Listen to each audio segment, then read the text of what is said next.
첫 번째 청년의 시간을 먼저 갖도록 하겠습니다. 첫 번째 순서로는 양메리 대표 낙태에 대한 스피치가 있도록 하겠습니다.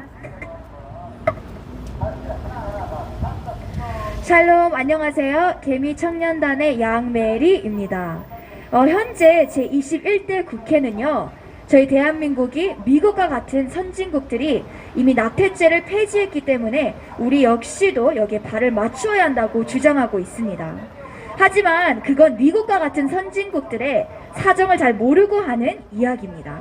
미국과 유럽의 선진국들은 물론 법으로 낙태죄를 규정하진 않지만 낙태를 막고 출산을 장려하기 위해 다양한 안전망을 구축하고 있는 상황입니다. 가령 미혼모가 아기를 낳아도 국가가 양육을 책임지는 사회적, 경제적 인프라스트럭처가 있다는 것이죠. 예를 들면 신부가 도망을 간다 할지라도 공권력이 동원돼 신부를 찾아 양육비를 물리는 등 미혼모들의 자녀 양육에 있어 상당한 지원을 하고 있는 상황입니다. 이런 나라의 미혼모 출산율은 30에서 40%에 육박하는데 우리나라에는 채 3%도 되지 않습니다. 왜 그러냐? 현재 제21대 국회와 대한민국의 여러 지도자들은 태아를 살리고 생명을 존중하고 출산을 장려하는 것이 아닌 미혼모들에 대한 편견이 자자한 대한민국 사회 가운데 미혼모들을 더욱더 고립시키고 손쉽게 낙태를 제공하여 생명을 죽이고 인구를 줄여서 대한민국이 더 이상 존재치 않는 악한 어젠다를 갖고 있기 때문입니다. 현재 제21대 국회가 발의했던 포괄적 차별금지법부터 낙태법까지의 모든 법안들은요, 청소년 에이즈 감염률을 2500% 이상으로 더 증가시키겠다라는 국회의 발언밖에 되지 않고 매년 100만 명의 태아들을 죽이는 낙태가 살인이 아닌 선택이다 라는 비도덕적, 비윤리적인 사상을 가지고 있음을 정확하게 대한민국 국민들에게 보여주고 있습니다. 제가 며칠 전에 리박스쿨이라는 한국 근대사와 미국 역사를 탁월하고 정확하게 가르치는 학교에서 강의를 했는데요. 그곳에서 어떤 중학교 2학년 여학생이 저에게 이렇게 말을 하더군요. 선생님, 저희 여중에서는 요즘 동성애 음란물이 정말 유행이에요. 어떻게 해야 될지 모르겠어요. 친구들이 저에게 와서 학교 친구들이 야, 요즘 이 동성애 음란물이 정말 재밌는데 집에 같이 가서 보고 올래? 라고 저에게 묻는데 제가 어떻게 답할지 모르겠어요. 그리고 쌤, 제가 몇 주 전에는 학교에서 낙태를 지향하는 다큐멘터리를 보고 수업 시간 때 후기를 쓰게끔 선생님들이 막 시켜요. 여러분, 대한민국 정부는 지금 당장 우리 눈에 보여지는 발의안들로만 동성애와 낙태를 전파하는 것이 아닌 우리도 알게 모르게 우리의 자녀들의 삶 가운데에 여러 영역에 침투를 하여 그들의 눈에 보이는 문화와 교육의 현장으로 무엇이 옳고 그른지를 망각하게끔 사회적인 흐름을 아주 열심히 바꿔나가고 있습니다. 우리의 다음 세대가 이런 상황 가운데 처했을 때에 목소리를 낼 수 있는 어른 세대와 차세대 청년들이 해야 할 일은 무엇일까요? 바로 오늘 이렇게 토요일 오후 4시에서 5시까지 우리는 외쳐야 합니다. 국내 최초로 2009년부터 베이비박스를 운영하시는 이종락 목사님께서는 현재 비밀 출산법을 발의해 놓으신 상태입니다.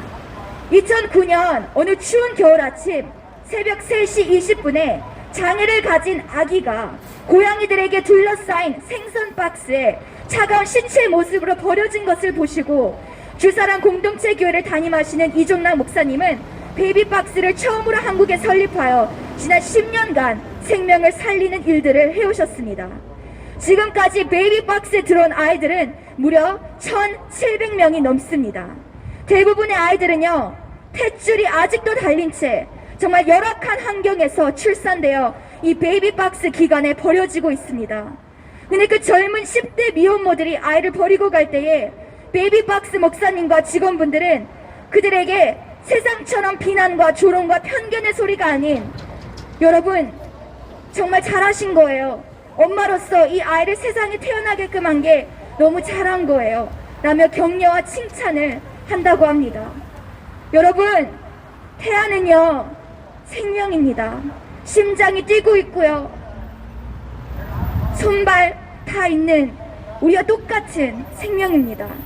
태아를 해하는 것은 한 사람, 한 인격체를 죽이는 살인자가 되는 것입니다. 베이비박스 주사랑 공동체의 사역을 보면요, 우리 대한민국 정부에서 해야 할 일들을 이 작은 고아원이 힘겹게 지난 10년간 이어오고 있다는 것입니다. 대한민국 정부는 뭐라고 하는지 아세요, 여러분? 미혼모들에게 아이를 키우고 싶어도 낙태하라고 합니다. 더 이상은 너의 인생을 살아라, 뭐하러 아이를 키우냐. 그리고 3개월이나 그 지원을 기다려야 돼요. 정부에서부터 받는 지원을. 그렇죠. 이 베이비박스 공동체는 그 미혼모들에게 설령 아이를 키우지 못한다 해도 낙태하지 말아주세요. 우리가 꼭 여러분을 도와줄게요. 라며 10년간 미혼모들의 임신과 출산 과정을 지원하고 아이들을 보호해주고 경제적으로 상담해주고 분유와 기저귀, 아이들의 옷과 장난감, 유모차까지 보내주고 또 한 달에 20에서 25만 원씩 생활비를 주며 최대한 이 미혼모들이 아이들을 키울 수 있는 환경들을 제공하고 있는 그런 축복된 상황입니다. 베이비박스는요, 그냥 마음대로 아이를 버리라고 만들어진 기관이 절대로 아닙니다. 아이들이 너무나도 쓰레기처럼 버려져 죽어가고 있는 대한민국의 실체이기 때문에 그 아이들을 살리기 위해 안전하게 데려다 놓으면 안전하고 행복하게 살 수 있는 환경을 제공하는 것이 바로 주사랑 공동체의 베이비박스입니다. 그리고 지금 2021년 생명을 존중하는 베이비박스와 함께하는 내국인들과 또 해외 단체들이 생명을 죽여가는 대한민국의 제21대 국회에 도전장을 드디어 내밀었습니다. 그게 무엇이냐? 바로 최근에 발의된 비밀출산법입니다. 비밀출산법은요, 임산부가 원하는 경우에 자신의 신분을 밝히지 않고 출산할 수 있도록 해주고 또 가명으로 자녀의 출생 등록을 할 수 있도록 도와주는 것입니다. 이게 왜 중요한가? 원치 않은 임신으로 미혼모가 되는 경우에 대부분의 미혼모들이 낙태 혹은 유아 유기 이것들이 발생하게 됩니다. 화장실에서 신생아가 버려진 채 발견되고요. 지하철 택배 박스에서 어린 아이들이 발견되는 것입니다. 독일과 프랑스 여러 선진국들과 같이 이 비밀출산법이 대한민국 제21대 국회를 통해 통과된다면 아이를 키울 수는 없어도 매년 낙태를 당하고 죽은 시체로 발견되는 신생아의 수가 급격히 줄게 될 것입니다.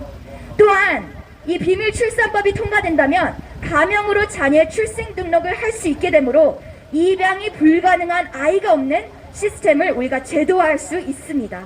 그렇기 때문에 반드시 2021년에는 우리가 낙태법을 통과하는 것이 아니라 이 비밀출산법을 통과하여 많은 어린 아이들, 버려진 고아들을 반드시 우리가 살리는 일들을 차세대 대한민국의 청년들이 직접 나서야 될 줄 믿습니다. 우리가 앞으로 정부의 영역에 들어가 하나님의 주권을 펼칠 차세대 리더들은 미혼모들이 더 이상 생기지 않도록 올바른 성교육을 제공하고 또한 이 미혼모가 이미 되었더라면 차가운 세상의 편견이 아닌 사랑의 마음으로 그들을 최대한 적극적으로 지원해야 합니다. 이제는 더 이상 대한민국 우리 개개인의 체면이 아닌 생명을 더 중요시하는 태어난 생명을 축복할 줄 아는 우리나라 대한민국 사람이 되어야 될 줄 믿습니다. 아멘. 이상입니다. 감사합니다.